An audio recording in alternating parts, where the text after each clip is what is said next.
कल्पना कीजिए एक ऐसी शक्ति की जो इतनी प्रचंड है कि पल भर में पूरे ब्रह्मांड की सांसें रोक दे। बिल्कुल। लेकिन वही शक्ति इतनी कोमल भी है कि उसी से शास्त्रीय संगीत के सबसे मधुर स्वरों का जन्म हो।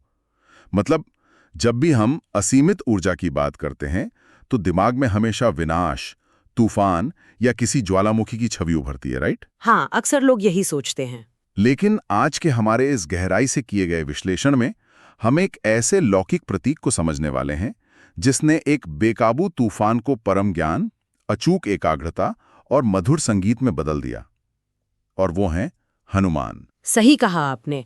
और हमारे पास आज जो स्रोत मौजूद हैं, जैसे वानामाली जी द्वारा रचित श्री हनुमान लीला, कई प्राचीन पुराणों के अंश और तंत्र शास्त्र से जुड़ी शोध सामग्री, जो कि बहुत डीप हैं। हाँ, बहुत डीप है। और ये एक बहुत ही अलग तस्वीर पेश करते हैं। ये विश्लेषण सिर्फ एक गदाधारी योद्धा या पौराणिक वानर की कथा का नहीं है। ये मन, श्वास और ऊर्जा के विज्ञान का एक बहुत ही गहरा अध्ययन है। और मुझे लगता है ये विषय आज के समय में बहुत ज्यादा प्रासंगिक है, क्योंकि देखा जाए तो इंसानी मन स्वभाव से ही एक वानर की तरह होता है। एकदम चंचल। एग्जैक्टली। चंचल, अशांत और एक विचार से दूसरे विचार पर छलांग लगाने वाला। तो इस चर्चा से ये रहस्य खुलेगा कि उस जन्मजात चंचल मन को कैसे साधा जाए। तो चलिए उनके जन्म की उस लौकिक वास्तुकला से शुरुआत करते हैं, जिसे मैं एक कॉस्मिक कोलैबोरेशन कहना चाहूंगा। कॉस्मिक कोलैबोरेशन, ये शब्द बहुत सटीक है इसके लिए। हाँ, क्योंकि स्रोतों में उनके जन्म की कई अलग अलग कहानियां हैं। ऐसा लगता है जैसे ये किसी एक देवता का जन्म नहीं था, बल्कि कई शक्तियों को मिलाकर एक अल्टीमेट सुपर हीरो बनाने का प्रोजेक्ट चल रहा था। बिल्कुल। और ये लौकिक साझेदारी सच में बहुत जटिल और रहस्यमयी है। सबसे प्रसिद्ध उल्लेख जो हमें मिलता है वो ये है कि साक्षात शिव का एक अंश वायुदेव के माध्यम से एक जादुई आम में प्रवेश करता है, जिसे माता अंजना ने ग्रहण किया था। सही। अब देखिए, शिव जो परम वैराग्य और चेतना के सर्वोच्च स्तर है, उनका तत्व वायु यानी गति के माध्यम से भौतिक रूप लेता है। लेकिन यहाँ पर आनंद रामायण का जो संदर्भ है ना, वो इसे एक अलग ही दिशा में ले जाता है। हाँ, वो अयोध्या वाला प्रसंग। राइट, जहाँ शिव के अंश के साथ साथ एक और राजा का भाग्य इससे जुड़ जाता है, अयोध्या के राजा दशरथा का। ये थोड़ा अजीब नहीं लगता? अजीब लग सकता है, लेकिन इसको समझना बहुत आवश्यक है। असल में अयोध्या में राजा दशरथा संतान प्राप्ति के लिए पुत्रेष्टि यज्ञ कर रहे थे। ये वो विशिष्ट वैदिक अनुष्ठान है जो ब्रह्मांडीय ऊर्जा को भौतिक रूप में खींचने के लिए किया जाता है। तो उस यज्ञ की अग्नि से जो दिव्य खीर या पायसम प्रकट हुआ, उसका एक छोटा सा अंश वायुदेव ने एक बाज का रूप धारण करके उड़ा लिया। ओ, एक बाज के रूप में? हाँ, और उसे तपस्या में लीन अंजना के हाथों में गिरा दिया। इस दार्शनिक और भौतिक जुड़ाव के कारण ही हनुमान को केवल एक वानर नहीं, बल्कि भगवान राम का सौतेला भाई भी माना जाता है। क्या बात है! मतलब दोनों का जन्म उसी एक दिव्य यज्ञ के परिणाम से जुड़ा हुआ है। बिल्कुल, दोनों एक ही ऊर्जा का हिस्सा है। एक और कथा मैंने पढ़ी थी इसमें, जहां शिव और पार्वती वन में वानर रूप में क्रीड़ा करते हैं और माता पार्वती अपनी दिव्य शक्ति को उस वानर की सुंदर पूंछ के रूप में स्थापित करती हैं। हाँ, ये भी एक बहुत प्रचलित संदर्भ है। पर एक बात बताइए, ये सब सुनने में बहुत अद्भुत लगता है, लेकिन एक सवाल मेरे दिमाग में बार बार आता है। अगर शिव सर्वोच्च चेतना है, तो उन्होंने धरती पर आने के लिए एक वानर का ही रूप क्यों चुना? ये एक बहुत अच्छा प्रश्न है। मतलब वो किसी महान ऋषि, एक शक्तिशाली राजा या किसी आकर्षक देवता के रूप में भी तो अवतार ले सकते थे, वानर ही क्यों? इसका स्रोत बहुत ही तार्किक और मनोवैज्ञानिक उत्तर देते हैं। देखिए, शिव वैराग्य के देवता हैं। एक वानर का जो जीवन होता है ना, वो समाज की जटिल नियमों, राजनीति, कूटनीति और मान सम्मान की झूठी उलझनों से पूरी तरह मुक्त होता है। हाँ, उन्हें सोसाइटी के रूल से कोई मतलब नहीं होता। एग्जैक्टली। वानर रूप प्रकृति के सबसे करीब है, अत्यंत सरल, निस्वार्थ और किसी भी तरह के सामाजिक अहंकार से खाली। जब शिव को सेवा और समर्पण का सर्वोच्च उदाहरण प्रस्तुत करना था, तो उन्हें एक ऐसे शरीर की आवश्यकता थी जिसमें मैं यानी अहंकार के लिए कोई जगह ही ना हो। ओह वाह, ये बहुत गहरा है ना? ये जन्म हमें ये दर्शाता है कि भौतिक रूप चाहे कितना भी चंचल या साधारण क्यों ना हो, उसके भीतर ब्रह्मांड का सर्वोच्च ईश्वरीय तत्व समाहित हो सकता है। तो इसका मतलब है कि हनुमान के भीतर शिव का परम तत्व, वायु की अथाह गति और वानर का भौतिक रूप, ये तीनों एक साथ मौजूद हैं। एकदम सही पकड़ा आपने। ये तो सच में असीमित ऊर्जा का एक बेकाबू मिश्रण है। और बचपन की उस मशहूर घटना में ये कच्ची ऊर्जा यानी रॉ एनर्जी साफ दिखाई देती है। वो सूर्य को आम समझने वाली घटना। हाँ, हम सब जानते हैं कि कैसे भूख लगने पर शिशु हनुमान ने आकाश में चमकते हुए सूर्य को एक पका हुआ आम समझ लिया और सीधे अंतरिक्ष में छलांग लगा दी। और आपको याद होगा उस दिन सूर्य ग्रहण था। राहु नाम का असुर सूर्य को निगलने आया हुआ था। राइट, राहु जो अंधकार का प्रतीक है। बिल्कुल, लेकिन जब राहु ने इस नन्हे वानर को सूर्य की तरफ बढ़ते देखा तो वो घबराकर देवराज इंद्र के पास भाग गया, क्योंकि प्रकाश को निगलने का अधिकार केवल राहु का था। लेकिन यहाँ एक अजीब सा ऊर्जावान शिशु उस प्रकाश को आत्मसात करने जा रहा था। और फिर इंद्र अपने एरावत हाथी पर बैठकर वहां आते हैं। मुझे सबसे फनी पार्ट ये लगता है कि शिशु हनुमान को वो सफेद हाथी भी एक खिलौना लगता है। हाँ, उनकी चंचलता तो देखिए। और वो उस पर भी झपट पड़ते हैं। ये देखकर इंद्र का अहंकार आहत हो जाता है और वो अपने सबसे घातक हथियार वज्र से प्रहार कर देते हैं। सही बात है। और उसी वज्रा के प्रहार से शिशु की ठुड्डी, जिसे संस्कृत में हनु कहते हैं, वो टूट जाती है और वहीं से उन्हें हनुमान नाम मिलता है। लेकिन इसके बाद जो होता है वो किसी भी विज्ञान या तर्क को हिलाकर रख देता है। वायुदेव का क्रोध, है ना? जब वायुदेव अपने पुत्र को वज्र के प्रहार से मृत प्राय देखते हैं तो उनका क्रोध ब्रह्मांड की सीमाएं लांघ जाता है। वो पूरे ब्रह्मांड की प्राणवायु को रोक लेते हैं। प्राणवायु यानी सिर्फ ऑक्सीजन नहीं, राइट? बिल्कुल नहीं। प्राणवायु केवल सांस लेने वाली ऑक्सीजन नहीं है। आयुर्वेद और योग विज्ञान में ये वो जीवन ऊर्जा है जो हर सेल, हर कोशिका और यहाँ तक कि हर विचार को गति देती है। ओह, मतलब लाइफ फोर्स। एग्जैक्टली। प्राणवायु के रुकने का मतलब था पूरे ब्रह्मांड का दम घुटना, तंत्रिका तंत्र यानी नर्वस सिस्टम का काम करना बंद कर देना। जीवन पूरी तरह से रुकने के कगार पर आ गया था। और यहीं पर आकर मुझे श्रोतों को पढ़ते समय सबसे बड़ी उलझन होती है। क्या उलझन? देखिए, ब्रह्मांड को बचाने के लिए सारे देवता वायुदेव के पास पहुंचते हैं। हाँ, ठीक है। और वायुदेव को शांत करने के लिए वो उस बच्चे पर असीमित वरदानों की बारिश कर देते हैं। हाँ, बहुत सारे वरदान मिलते हैं। ब्रह्मा कहते हैं कि कोई ब्रह्मास्त्र से नहीं मार सकेगा, यमराज इच्छा मृत्यु का वरदान देते हैं, इंद्र वज्र से सुरक्षित कर देते हैं और सूर्य अपने तेज का अंश दे देते हैं, विश्वकर्मा और कुबेर अजिया बना देते हैं। तो इसमें क्या अजीब लगा आपको? अजीब ये है कि ये तर्क समझ से परे है। ये तो ऐसा हुआ जैसे किसी बच्चे ने गलती से कोई बहुत खतरनाक चीज छू ली हो और इसे अनुशासित करने के बजाय आपने उसे दुनिया के सारे खतरनाक हथियार सौंप दिए। एक गलती पर इतना बड़ा इनाम क्यों? मैं समझ रही हूँ आपका पॉइंट। ये विरोधाभास सच में बहुत गहरा है, लेकिन इसे समझने के लिए हमें वरदानों की प्रकृति को समझना होगा। अच्छा, वो कैसे? ये वरदान अपने आप में कोई सिद्धि या ज्ञान नहीं थे। वो केवल असीमित संभावनाएं थीं। देवताओं ने ब्रह्मांड को बचाने के लिए वो रॉ एनर्जी तो दे दी, लेकिन अनियंत्रित ऊर्जा हमेशा विनाशकारी होती है। हाँ, बिना कंट्रोल के तो वो तबाही मचाएगी। सही कहा। उस असीमित क्षमता को एक दिशा देने के लिए एक गुरु की आवश्यकता थी।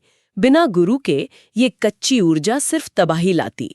इसीलिए जब हनुमान शिक्षा योग्य हुए तो उन्होंने सूर्यदेव को अपना गुरु चुना। और सूर्य से शिक्षा लेने का तरीका भी तो बिल्कुल सामान्य नहीं था। सूर्यदेव ने ये कहकर मना कर दिया था कि वो लगातार ब्रह्मांड की परिक्रमा करते हैं और रुक नहीं सकते। उनका रथ कभी नहीं रुकता। राइट। तो इसके जवाब में हनुमान सूर्य के हाथ के आगे उल्टी दिशा में मुंह करके लगातार चलते रहे। अंतरिक्ष में उल्टी दिशा में चलना, और वो भी सूर्य की प्रचंड गर्मी को सहते हुए, ये कितना एक्सट्रीम था। लेकिन इस प्रक्रिया के पीछे का जो विज्ञान है वो बहुत ही अद्भुत है। सूर्य को संपूर्ण ब्रह्मांड का सबसे बड़ा ज्ञानी और प्रकाश यानी बुद्धि का आदि स्रोत माना जाता है। रथ के आगे उल्टी दिशा में चलने का अर्थ था सूर्य के साथ लगातार बिना पलक झपकाए सीधा संपर्क यानी आई कांटेक्ट बनाए रखना। Wow, absolute focus. एग्जैक्टली। ये पूर्ण एकाग्रता का प्रतीक है। जब आप प्रकाश के स्रोत से नजरें नहीं हटाते तो आप उस ज्ञान को सीधे अवशोषित कर रहे होते हैं। इसी अटूट फोकस के कारण उन्होंने बहुत ही कम समय में न केवल 64 कलाओं का बल्कि 108 तांत्रिक रहस्यों और चारों वेदों का ज्ञान प्राप्त कर लिया। अगर मैं इसको थोड़ा आधुनिक संदर्भ में समझाऊं, एनालॉजी यूज करूं, तो ब्रह्मा, शिव और इंद्र के जो वरदान थे वो एक बहुत ही शक्तिशाली हार्डवेयर की तरह थे। हाँ, हार्डवेयर वाला उदाहरण बहुत सटीक बैठेगा यहाँ। लेकिन वो हार्डवेयर तब तक किसी काम का नहीं था जब तक सूर्य देव ने उसमें ज्ञान का ऑपरेटिंग सिस्टम इंस्टॉल नहीं कर दिया। क्या बात है, बिल्कुल सही। और इस सिस्टम को बिना किसी ग्लिच के चलाने के लिए जो सॉफ्टवेयर अपडेट चाहिए था ना, वो हनुमान ने खुद अपनी मेहनत से तैयार किया, योग, प्राणायाम और ब्रह्मचर्य के जरिए। सही कहा आपने। इस हार्डवेयर और सॉफ्टवेयर के रूपक से ये बात एकदम स्पष्ट हो जाती है। हार्डवेयर कितना भी पावरफुल क्यों ना हो, अगर सॉफ्टवेयर में वायरस है, यानी मन में चंचलता और अहंकार है, हाँ, तो सिस्टम क्रैश हो ही जाएगा। और आपको पता है, हनुमान शब्द की व्युत्पत्ति ही हमें ये रहस्य समझाती है। कैसे? तरह से खत्म कर दिया हो, वही हनुमान है। आयुर्वेद में इसे वाता दोष के पूर्ण नियंत्रण के रूप में देखा जाता है। वाता दोष, वो जो गति, हवा और हमारे नर्वस सिस्टम से जुड़ा होता है। बिल्कुल, हमारे शरीर में वायु ही वाता है। जब वाता असंतुलित होता है तो शरीर में गठिया, लकवा जैसी बीमारियां होती हैं। और मन पर इसका क्या असर होता है? मन में अत्यधिक विचार आते हैं, एंग्जाइटी बढ़ती है और फोकस की कमी होने लगती है। तो वायुपुत्र होने का वास्तविक अर्थ केवल हवा में उड़ने की शक्ति से नहीं है। तो किससे है? जो अपनी श्वास पर नियंत्रण पा लेता है, उसका नर्वस सिस्टम अपने आप शांत हो जाता है। वो सिर्फ एक योद्धा नहीं है, वो एक परिपूर्ण योगी है। वे बहुत ही माइंड ब्लोइंग कॉन्सेप्ट है। लेकिन एक मिनट, हमने तो हमेशा यही सुना है कि लंका में माता सीता ने उन्हें अष्टासिद्धियां, जैसे खुद को बहुत छोटा कर लेना, जिसे अनिमा कहते हैं, या बहुत बड़ा कर लेना, महिमा, और नवनिधियां वरदान के रूप में दी थी। हाँ, ये हनुमान चालीसा में भी आता है। राइट। तो क्या ये भी देवताओं द्वारा दिए गए उस हार्डवेयर का ही हिस्सा था? यहाँ तंत्र परंपरा और योग शास्त्र एक बहुत ही अलग नजरिया पेश करते हैं। तंत्र के अनुसार हनुमान ने ये सिद्धियां केवल सीता की वरदान से एक उपहार के रूप में प्राप्त नहीं की थीं। अच्छा, तो फिर कैसे? वरदान तो केवल एक मोहर थी, एक वैलिडेशन था। उन्होंने असल में हथा योग और लया योग के अत्यंत कठोर अभ्यास से स्वयं इन सिद्धियों को अर्जित किया था। हथा योग और लया योग। हाँ, हथा योग उन्होंने वायुदेव से सीखा, जो शरीर और श्वास को बलपूर्वक अनुशासित करने की विद्या है, और लया योग उन्होंने साक्षात शिव से सीखा। एक सेकंड, लया योग क्या होता है? इसका तंत्र में क्या महत्व है? लया का अर्थ है विलय हो जाना या पूरी तरह से घुल जाना। जब ध्यान इतना गहरा हो जाए कि मन की चंचलता, विचार और यहाँ तक कि अपना खुद का अस्तित्व भी ब्रह्मांडीय चेतना में पूरी तरह विलीन हो जाए, तो उसे लया योग कहते हैं। ओह वाह, total dissolution of the ego. Exactly. इस योग और अखंड ब्रह्मचर्य के कारण ही वो उन जन्मजात वरदानों को सिद्ध कर पाए। ज्ञान और शक्ति तभी मूल्यवान है जो वो अहंकार रहित हो। चंचल मन, जो कि उस वानर का असली प्रतीक है, उसे केवल कठोर अनुशासन से ही महावीर में बदला जा सकता है। ये शरीर और मन का विज्ञान सच में बहुत प्रेरणादायक है। लेकिन श्वास और प्राणायाम पर इसी पूर्ण नियंत्रण ने शायद उनके उस पहलू को जन्म दिया जिसने स्रोतों को पढ़ते समय मुझे सबसे ज्यादा चौंका दिया था। आप संगीत वाले पहलू की बात कर रहे हैं ना? हाँ, मतलब हनुमान को हमेशा विशालकाय पहाड़ उठाते, राक्षसों की सेना को अकेले ही तबाह करते या गदा घुमाते हुए देखते हैं। लेकिन एक योद्धा की इस कठोर छवि के भीतर एक बेहद कोमल और अप्रत्याशित कलाकार भी छिपा है, एक महान संगीतकार। बिल्कुल। और अगर लॉजिक लगाएं तो प्राणायाम पर कमांड का सीधा असर तो आवाज और गायन पर पड़ेगा ही ना। ये एक बहुत ही तार्किक और सुंदर जुड़ाव है जो आपने बनाया। संगीत और श्वास का तो वैसे भी चोली दामन का साथ है। जो अपनी सांसों का मास्टर है, वही स्वर और नाद का मास्टर हो सकता है। सही बात है। प्राचीन ग्रंथों में उन्हें भजन और कीर्तन परंपरा का जनक माना गया है। श्रोतों में उल्लेख है कि माता सरस्वती ने स्वयं प्रकट होकर उन्हें कला और संगीत में निपुणता का वरदान दिया था। और शायद वायुदेव ने भी उन्हें कुछ दिया था। हाँ, वायुदेव ने उन्हें एक वीणा भेंट की थी जिससे उन्हें गहरा प्रेम था। हनुमान केवल एक गदाधारी रक्षक नहीं है, वो एक सर्वोच्च दर्जे के संगीतज्ञ भी हैं। लेकिन एक सवाल यहाँ उठता है, अगर वो इतने महान संगीतकार थे तो इतिहास, कला या कथाओं में उनके इस रूप को इतनी कम जगह क्यों मिली? मतलब एक योद्धा की छवि ने एक संगीतकार की कोमल छवि को इतिहास में दबा क्यों दिया? हम हमेशा उनकी फिजिकल स्ट्रेंथ की ही बात क्यों करते हैं? इसका मुख्य कारण इंसानी मनोविज्ञान है। इंसान शारीरिक बल और विनाशकारी शक्ति को बहुत आसानी से देख और समझ सकता है। हाँ, वो दिखने में बड़ा ड्रामेटिक होता है। राइट। लंका का दहन करना या संजीवनी बूटी के लिए पूरा पहाड़ उठा लेना, ये ऐसी घटनाएं हैं जो आंखों को चकाचौंध कर देती हैं। लेकिन संगीत वो एक बहुत ही सूक्ष्म कला है। ट्रू। सच्ची शक्ति केवल शारीरिक नहीं होती, वो भावनाओं और गहरी भक्ति में भी बसती है। हनुमान के लिए संगीत कोई मंच पर किया जाने वाला परफॉर्मेंस नहीं था। मतलब दिखावा नहीं था। बिल्कुल नहीं, वो उनके समर्पण का एक माध्यम था। उनके संगीत में रत्ती भर भी अहंकार नहीं था। जब वो हिमालय की वादियों में बैठकर गाते थे तो उनके संगीत की गर्माहट और भक्ति से कठोर पत्थर और जमी हुई बर्फ भी पिघल जाती थी। Oh my God. और इसी से मुझे द्वापर युग की वो अद्भुत और रोंगटे खड़े कर देने वाली घटना याद आ रही है। नारद मुनि वाली घटना। हाँ, जब भगवान कृष्ण ने देवऋषि नारद और गंधर्व तुम्बुर का अहंकार तोड़ने के लिए उन्हें हनुमान के पास भेजा था। उन दोनों को लगता था ना कि पूरे ब्रह्मांड में उनसे बेहतर वीणा कोई नहीं बजा सकता। हाँ, उन्हें अपने गायन और वादन पर बड़ा घमंड था। राइट। और उनसे बेहतर कोई गा नहीं सकता, ऐसा उन्हें लगता था। कला में अहंकार किसी भी कलाकार का सबसे बड़ा पतन होता है और भगवान कृष्ण ये बात अच्छी तरह जानते थे। जब नारद और तुमरू हिमालय पहुंचे तो हनुमान अपने इष्ट के ध्यान में मग्न होकर गा रहे थे।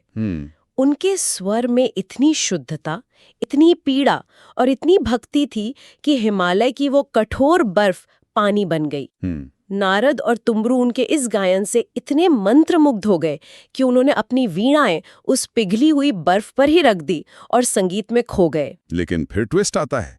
जैसे ही हनुमान ने अपना गायन रोका, वो पिघली हुई बर्फ तुरंत वापस जम गई। एकदम से। और बर्फ के कठोर होने से उन दोनों महान संगीतकारों की वीणाएं उस बर्फ के अंदर बुरी तरह फंस गईं। इसके बाद जो हुआ वो अहंकार के टूटने का सबसे बड़ा प्रतीक है। नारद और तुमरू ने अपनी पूरी ताकत लगा दी। उन्होंने दुनिया भर के सारे जटिल राग गा लिए, अपनी सारी विद्या लगा दी ताकि उनके संगीत की गर्मी से बर्फ दोबारा पिघले, ताकि वो अपनी वीणा निकाल सकें। हाँ, लेकिन वो पूरी तरह विफल रहे। उनके संगीत से बर्फ का एक छोटा सा टुकड़ा भी नहीं पिघला। जानते हैं क्यों? क्योंकि उनका वो गायन एक परफॉर्मेंस था। उसमें ये दिखाने की होड़ थी कि मैं कितना बड़ा संगीतकार हूं, जबकि हनुमान का संगीत निस्वार्थ भक्ति से उपजा था। सही पकड़ा आपने। अंत में हार कर उन्हें हनुमान से ही प्रार्थना करनी पड़ी। फिर हनुमान ने दोबारा गाना शुरू किया, बर्फ पिघली और तब जाकर उन्हें उनकी वीणा वापस मिली। ये कहानी सच में ये साबित करती है कि टेक्निकल रूप से आप कितने भी निपुण क्यों ना हो, बिना भाव के सब व्यर्थ है। बिल्कुल। पत्थर या बर्फ का पिघलना वास्तव में अहंकार के पिघलने का ही प्रतीक है। ये कथा हमें ये सिखाती है कि जब आप किसी भी कला को या अपने किसी भी कार्य को, चाहे वो युद्ध हो, सेवा हो या संगीत हो, बिना किसी मैं या अहंकार के पूरी तरह समर्पित होकर करते हैं तो प्रकृति भी आपके सामने झुक जाती है। क्या बात है। तो आज के इन स्रोतों के विश्लेषण से जो तस्वीर उभरकर सामने आती है वो सच में अविश्वसनीय है। एक साधारण, अशांत और चंचल वानर प्रकृति से शुरुआत करके ब्रह्मांड के सबसे शक्तिशाली योगी, परम ज्ञानी और यहाँ तक कि एक असीम संगीत प्रेमी बनने तक का ये जो सफर है ना, ये सफर बहुत कुछ सिखाता है। ये सफर केवल उन जन्मजात वरदानों का परिणाम नहीं था जो उन्हें देवताओं से मिले थे। ये परिणाम था उनके कठोर अनुशासन, उनकी अखंड एकाग्रता और उनकी निस्वार्थ सेवा का। और ये विश्लेषण इस बात का सबसे बड़ा प्रमाण है कि हर इंसान के भीतर जो अनंत ऊर्जा या वानर रूपी चंचलता बिना किसी दिशा के छटपटा रही है, उसे हठा योग, श्वास पर नियंत्रण और सही दिशा देकर एक असीम शक्ति में बदला जा सकता है। राइट। अपने मन का हनन करके ही असली क्षमता को खोजा जा सकता है। बिल्कुल सही। तो आज की इस चर्चा को मैं एक ऐसे विचार के साथ समाप्त करना चाहूंगा जो इन सभी स्रोतों और कथाओं का अंतिम निचोड़ है। ये थोड़ा विचार करने वाली बात है कि हम सभी मानते हैं कि हनुमान चिरंजीवी हैं, यानी वो अमर है। हाँ, लेकिन जरा गहराई से सोचिए, क्या उनकी ये अमरता केवल उनके इस भौतिक शरीर की है या फिर उनका असली रहस्य उस एक शब्द राम में छिपा है? सिद्धियों और उनके ज्ञान का राज केवल एक नाम पर, उनके अटूट अविचलित फोकस में था। एकदम पॉइंट पर आए हैं। क्या आज के समय में हमारी सबसे बड़ी कमजोरी यही एकाग्रता का अभाव नहीं है? क्या एक ही लक्ष्य पर पूर्ण रूप से अपना ध्यान केंद्रित करके हम भी अपने भीतर चल रहे तूफान को एक शांत और परम शक्ति में नहीं बदल सकते? सोचिएगा जरूर।